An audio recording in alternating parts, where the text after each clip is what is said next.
This year, NetWaste is pleased to announce that our theme waste is the Year of Toys.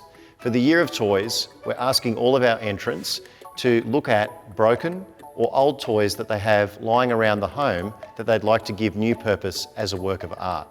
We're also asking our entrants to consider making a toy from materials that we would normally consider to be waste.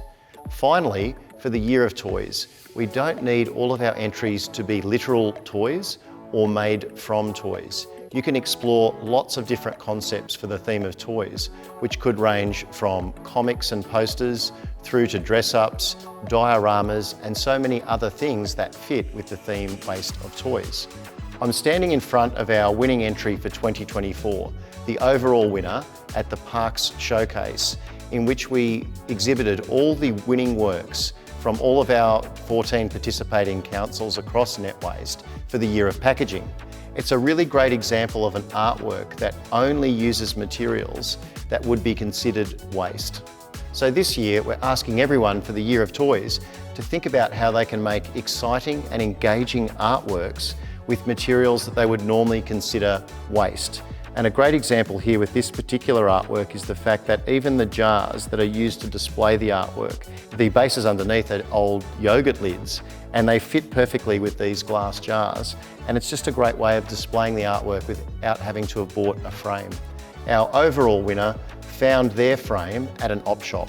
And one of the things that we're going to be asking all of our entrants to do on our new and improved entry form in 2025 is let us know where you found all of your waste materials.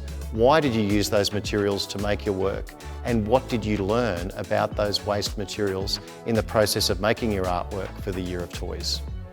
One of the things that we're really keen to see is artists no longer buying any craft materials for their artworks. So this includes things like feathers, plastic eyes, pipe cleaners, styrofoam balls, and all those sorts of things that we have become used to using in our artist practice, particularly in primary schools. But it's something that really, for the Waste to Art competition, we don't want to see anybody buying any craft materials.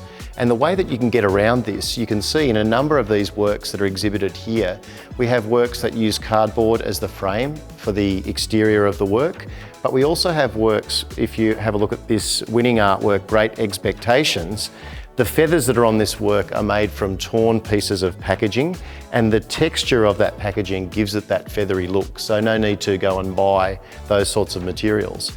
The other thing you can see in this work is that an old button or just a dot of torn packaging that is the right colour for an eye has been used to achieve the same effect that some of our artists have been achieving through bought craft materials. So please remember that in 2025 we won't be accepting any entries to our regional showcase that include materials that have been bought from craft shops, because we've made the decision that these items really don't reflect the spirit of Waste to Art, which is for us to make artworks that are made from materials that are destined for landfill or that can be easily recycled. And we know with complex products like pipe cleaners that are made from metal and fabric, or plastic eyes that are made from different kinds of plastics and adhesives, these items are too complex to go through our regular recycling service and be recycled, so they unfortunately end up as landfill. Unlike items of cardboard like egg cartons and cardboard rolls that can be put through our household recycling service and will come back as another piece of cardboard. An interesting fact in Australia is that we have an 89% recycling rate on cardboard, so it's a fantastic material to use in your artworks. One of the really important things to remember with the Year of Toys is that your work doesn't have to be a literal toy.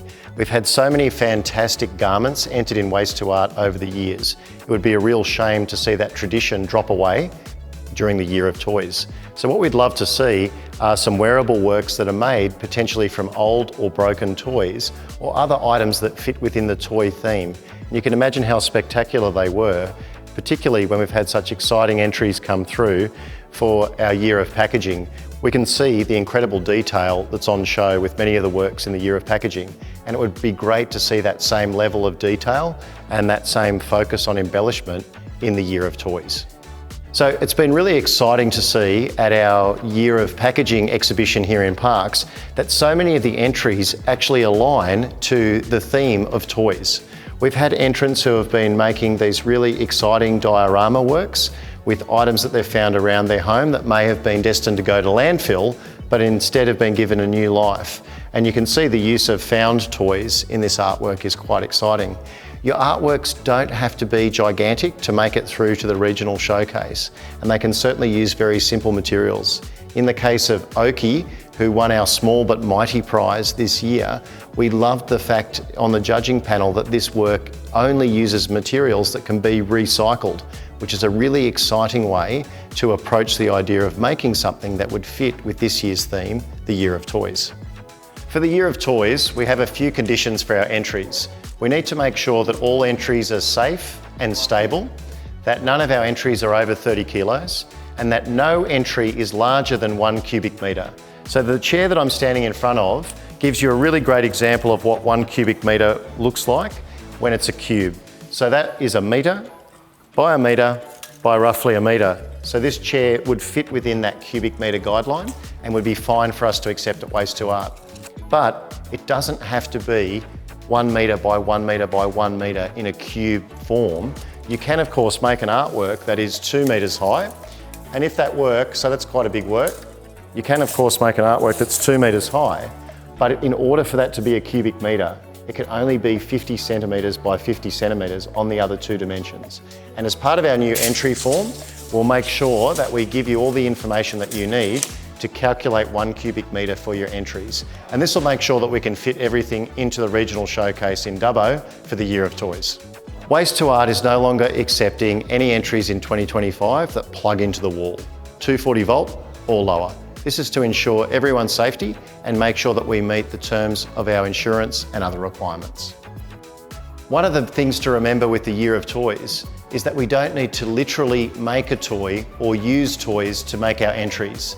The artworks that you create for Waste2Art in 2025 can be celebrations of the joy of childhood, of cartoon characters and the other things that we all remember fondly about our childhood that are associated with toys. So one of the things that we're really keen to encourage our schools to really focus on for the Year of Toys is student engagement and involvement. And a number of the awards went to schools that really engaged each individual student. And in this winning entry, one of the things that impressed the judges was the fact that each student had clearly made their own flower to add to the arrangement using materials that are notoriously hard to recycle, like these coffee pods. We can't wait to see what everybody makes for the Year of Toys. There are so many amazing things that you can make for the theme of toys, much like this amazing animal made out of energy drinks that came from orange.